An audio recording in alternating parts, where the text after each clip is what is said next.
नमस्कार, बेस्ट ज्ञान चैनल पर आप सबका स्वागत है। रोज की तरह आज के इस वीडियो में हम देखेंगे मध्य प्रदेश और देश की अब तक की दिन भर की बड़ी खबरों का सारांश। वीडियो में दी गई जानकारी आपको उपयोगी लगे तो प्लीज लाइक जरूर कर दीजिए और इस चैनल पर नए हो तो चैनल को सब्सक्राइब कर लीजिए। हाल ही में बहुत सारी खबरें मीडिया में आ रही है कि मुख्यमंत्री पद के दावेदार सांसदों ने हाल ही में इस्तीफा दे दिया है और उनमें से किसी को मध्य प्रदेश का मुख्यमंत्री बनाया जा सकता है। क्या मुख्यमंत्री शिवराज सिंह चौहान की कुर्सी को वास्तव में खतरा है? आगे विस्तार से इस पर चर्चा करेंगे। सबसे पहले मध्य प्रदेश और देश की अन्य बड़ी खबरें देख लेते हैं। यूनेस्को के अमूर्त सांस्कृतिक विरासत की सुरक्षा के लिए अंतर सरकारी समिति की 18वीं बैठक होनी है 5 से 9 दिसंबर 2023 तक बोत्सवाना के कसाने शहर में। इस दौरान यूनेस्को ने हाल ही में मानवता की अमूर्त सांस्कृतिक विरासत की जो सूची है उसमें गुजरात के गरबा को शामिल किया है। यहाँ से आपकी प्रतियोगी परीक्षाओं में प्रश्न बन सकता है कि हाल ही में यूनेस्को की अमूर्त सांस्कृतिक धरोहर की सूची में किस नृत्य को शामिल किया गया है। ऑप्शन वहाँ पर बहुत सारे दिए जा सकते हैं। मध्य प्रदेश का राई, गुजरात का गरबा, एक दो ऑप्शन और यहाँ पर दिए जा सकते हैं। तो आपका जो आंसर है वह आपको याद होना चाहिए, गुजरात का गरबा। अन्य जो भी ऑप्शन दे दे उनसे आपको कोई मतलब नहीं होना चाहिए। हाल ही में राजस्थान, मध्य प्रदेश, छत्तीसगढ़ और तेलंगाना में बीजेपी ने अपने 21 सांसदों को चुनावी मैदान में उतारा था विधानसभा चुनाव में। आपको बता दें इनमें से 12 सांसदों को मिली थी जीत, लेकिन 9 सांसदों का हार का सामना करना पड़ा था। जो जीतने वाले कई सांसद हैं अपने राज्य में मुख्यमंत्री पद के दावेदार हैं। मध्य प्रदेश में भी इनमें से बहुत सारे नाम लिए जा रहे हैं, जिनमें सबसे प्रमुख रूप से दमोह से सांसद से जिन्होंने इस्तीफा दिया है प्रहलाद सिंह पटेल। प्रहलाद सिंह पटेल दमोह से सांसद थे, लेकिन नरसिंहपुर से इन्होंने विधानसभा चुनाव जीता है 31,310 वोटों से। सबसे जो बड़ा नाम है वह इन्हीं का सामने आ रहा है। इसके अलावा दूसरा नाम आ रहा है नरेंद्र सिंह तोमर का, लेकिन नरेंद्र सिंह तोमर का जो पलड़ा है वह थोड़ा हल्का इसलिए दिखाई दे रहा है क्योंकि नरेंद्र सिंह तोमर के जो बेटे हैं उनका हाल ही में भ्रष्टाचार के एक मामले में आरोप उन पर लगा है। हालांकि प्रमाणित नहीं है, लेकिन आरोप जरूर लगा है। यहाँ पर फोटो में आप देख सकते हैं जो सबसे ऊंचे कद के व्यक्ति है वही है प्रहलाद सिंह पटेल। राजनीतिक कद भी इनका काफी बड़ा है, ओबीसी समाज से आते हैं, लोधा समाज से आते हैं, उमा भारती के करीबी भी हैं। इसके अलावा अन्य जो नेताओं ने इस्तीफा दिया है उनमें सीधी जिले से सांसद रीति पाठक भी है। यदि महिला उम्मीदवारों को प्राथमिकता दी जाती है तो इनका नाम भी आ रहा है। इसके अलावा एक और कद्दावर नेता जो बीजेपी के महासचिव हैं कैलाश विजयवर्गीय, उनका नाम भी लगातार लिया जा रहा है। हालांकि सबसे कद्दावर नेता जो मध्य प्रदेश में है वह मध्य प्रदेश के 4 बार मुख्यमंत्री रह चुके शिवराज सिंह चौहान ही है, और उनसे भारी नेता अभी तक मध्य प्रदेश में कोई दिखाई नहीं दे रहा है, क्योंकि महिलाओं ने जो वोट दिया था वह लगातार लाडली बहनाओं के नाम पर दिया है कि ओबीसी वर्ग की जो महिलाएं हैं उन्होंने तमाम जातिगत समीकरणों को भी दरकिनार करते हुए वोट दिया है। पुरुषों ने चाहे जाति, धर्म या पार्टी के नाम पर वोट दिया हो, लेकिन लाडली बहनाओं ने जरूर शिवराज सिंह चौहान के नाम पर, लाडली बहना योजना के नाम पर वोटिंग की है। और तमाम कयासों के बीच मुख्यमंत्री शिवराज सिंह चौहान लोकसभा चुनाव की तैयारियों में लगे हुए हैं, छिंदवाड़ा गए हुए हैं। सुनिए छिंदवाड़ा से मुख्यमंत्री शिवराज सिंह चौहान का बिंदास भाषण। भांजे भांजियो, चिंता मत करना रे। मैंने कहा है अच्छे से पढ़ाई करना। तुम्हारे पढ़ाई की पूरी व्यवस्था तुम्हारा मामा करेगा। कोई गरीब बेटा बेटी क्यों मजबूर रहे कि काश मेरे मम्मी पापा के पास पैसे होते तो मैं भी डॉक्टर इंजीनियर बन जाऊंगा, बन जाता, मैं बनाऊंगा। मैं चिंता मत करना, फीस का इंतजाम हम करेंगे, पढ़ते रहो पढ़ते रहो। बाकी चीजें हैं, लैपटॉप से लेके स्कूटी तक वो तो चलेगी, लेकिन मेडिकल इंजीनियरिंग की फीस भरा के बड़े पदों पर पहुंचाने का काम, और एक परिवार एक रोजगार का अभियान चलेगा। और किसान भाइयों 2700 रुपया क्विंटल। अरे आई लव यू टू भांजे। यही तो अपना प्यार भरा जीवन है अपनी जनता के साथ, एक एक चीज पूरी कर। राजमार्ग मंत्री नितिन जयराम गडकरी ने हाल ही में संसद में एक बड़ा बयान दिया है। उन्होंने कहा है कि पेट्रोल पंप के बजाय इथेनॉल वाले जो पंप हैं उनकी संख्या लगातार बढ़ाई जाएगी। इन्होंने और भी महत्वपूर्ण जानकारी संसद में दी है। उन्हीं के मुख से आप सुन लीजिए क्या कुछ ये कह रहे हैं। पार्लियामेंट में आता हूं तो हाइड्रोजन की गाड़ी में आता हूं। अभी मैं फ्लेक्स इंजन की गाड़ी में आता हूं। दोनों भी गाड़ियां हैं।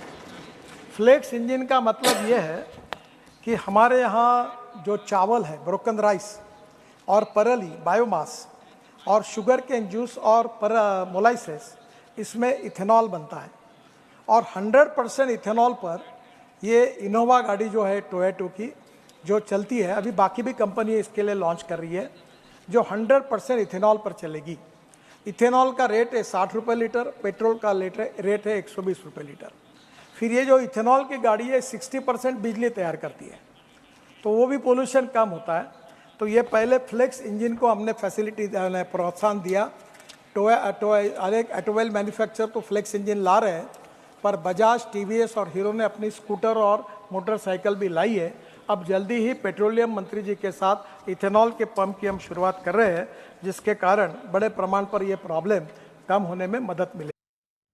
प्रचंड तूफान मिचोंग उत्तर की ओर समानांतर बढ़ते हुए दक्षिण आंध्र प्रदेश के तटीय क्षेत्र की ओर पहुंचकर जमीन से टकरा चुका है। फिलहाल यह थोड़ा सा कमजोर पड़ रहा है।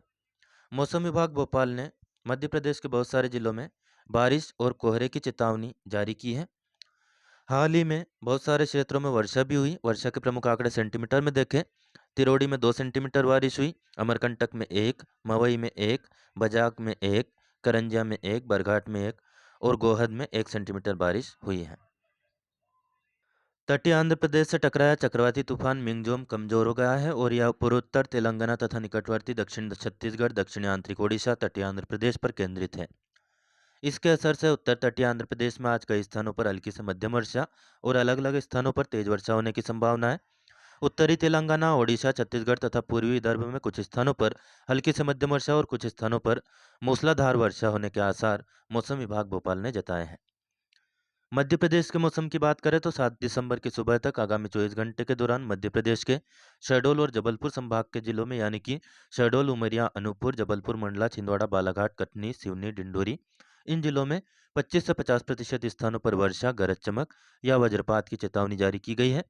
रीवा और नर्मदापुरम संभाग के जिलों में यानी कि रीवा, सीधी, सिंगरौली, सतना, नर्मदापुरम, बैतूल और हरदा जिलों में भी कहीं कहीं पर बारिश हो सकती है।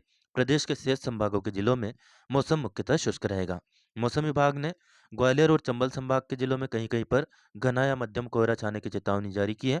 ये जिले हैं ग्वालियर, गुना, शिवपुरी, अशोकनगर, दतिया, भिंड, मुरैना, श्योपुर कला, रीवा, छतरपुर, टीकमगढ़, निवाड़ी, भोपाल और इंदौर जिले। इसके अलावा जिन जिलों में कहीं कहीं पर गरज चमक और वज्रपात की चेतावनी जारी की गई है वे जिले हैं सिवनी और बालाघाट जिले।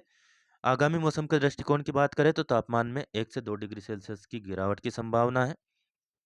जिन जिलों में मौसम शुष्क रहेगा वहां पर धूप भी निकल सकती है।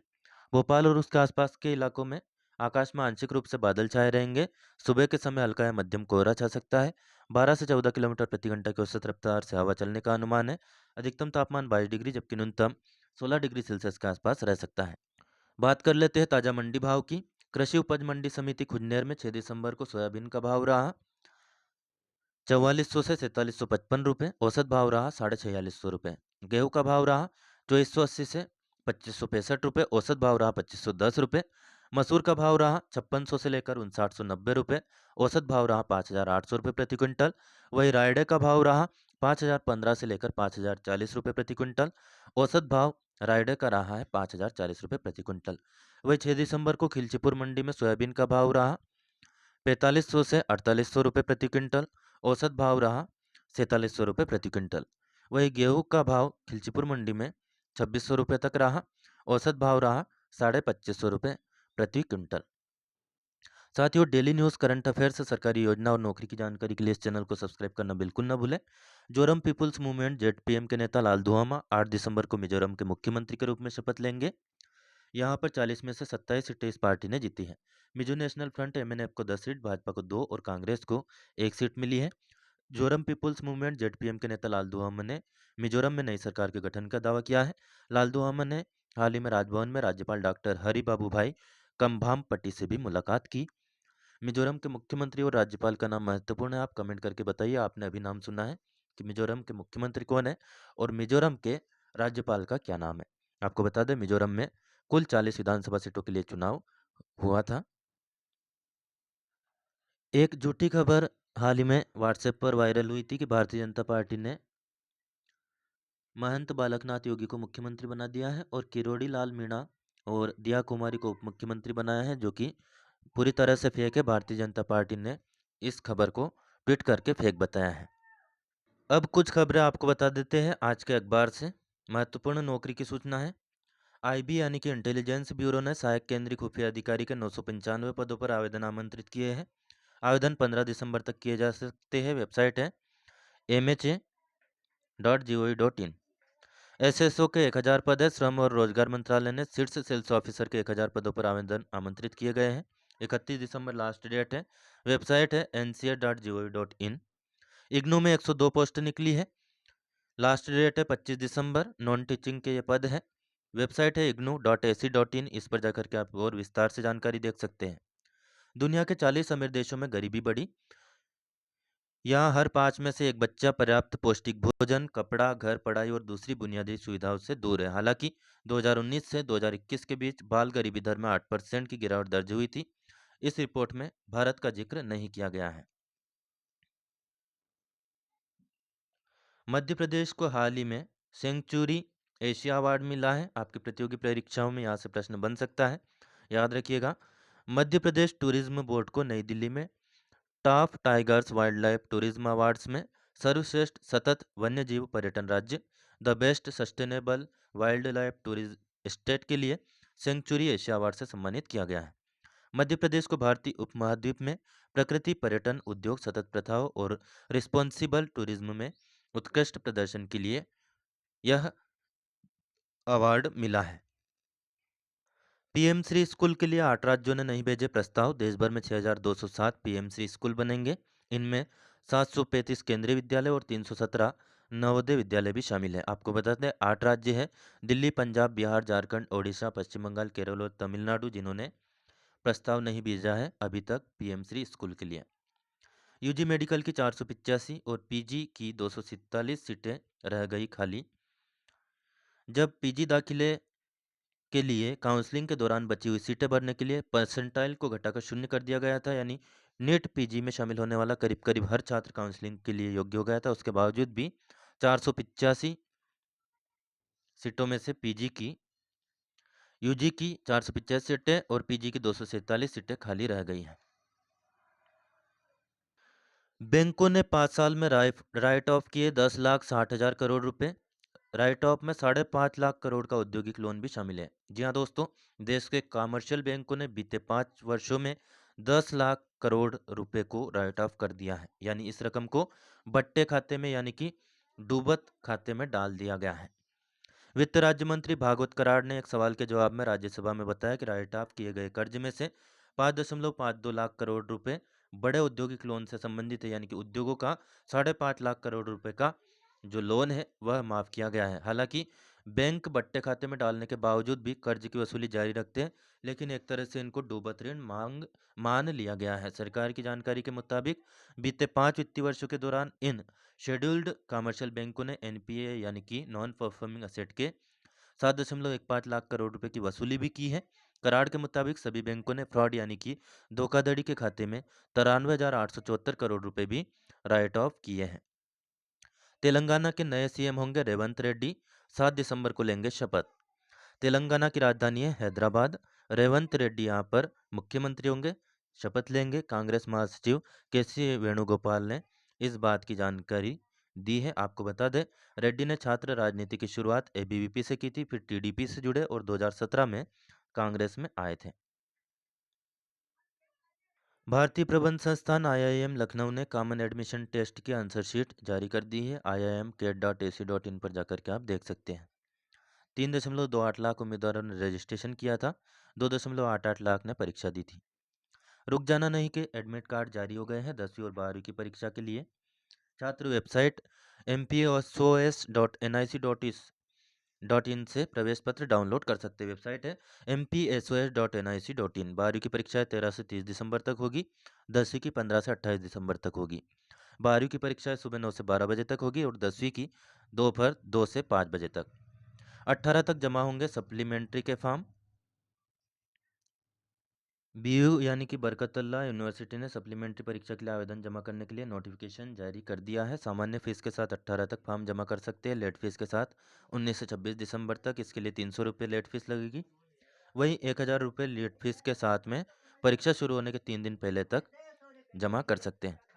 गुजरात के प्रतापनगर से जोबट में पहली बार पहुंची ट्रेन। जोबट से प्रतापनगर वडोदरा तक ट्रेन का टिकट प्रति व्यक्ति 75 रुपये, जबकि बस से 200 रुपये लगता था। ट्रेन का जो सफ़र है उसमें टाइम भी कम लगेगा। ट्रेन से खंडाला वाली राजपुर तक 30 रुपये, छोटा उदयपुर के लिए 45 और बोडेली तक सफ़र करने के लिए 55 रुपये का किराया देना पड़ेगा, जबकि पावे के लिए 50, डभोई के लिए 65 रुपये चुकाना होंगे। रास्ते में आने वाले स्टेशनों पर भी स्टॉपेज रहेगा। ट्रेन सुबह 9 बजे प्रतापनगर से निकलेगी, दोपहर 1:20 पर जोबट आएगी। इसके बाद यहाँ से दोपहर 2 बजे प्रतापनगर के लिए रवाना होगी। यह ट्रेन शाम 6:05 पर प्रतापनगर पहुंचेगी। ये थी दोस्तों मध्य प्रदेश और देश के अब तक की दिन भर की बड़ी खबरें। वीडियो में दी गई जानकारी आपको उपयोगी लगे तो प्लीज़ लाइक करना बिल्कुल ना भूलें। अन्य दोस्त जो भी आपसे फेसबुक, व्हाट्सएप या टेलीग्राम ग्रुप के जरिए जुड़े हो उनको भी शेयर करें। कोई प्रश्न या सुझाव कमेंट करके बताएं। इस चैनल पर नए हो तो चैनल को सब्सक्राइब कर लीजिए, यानी सदस्यता ले लीजिए, एकदम मुफ्त है। कोई नया पैसा आपकी जेब से नहीं जाए।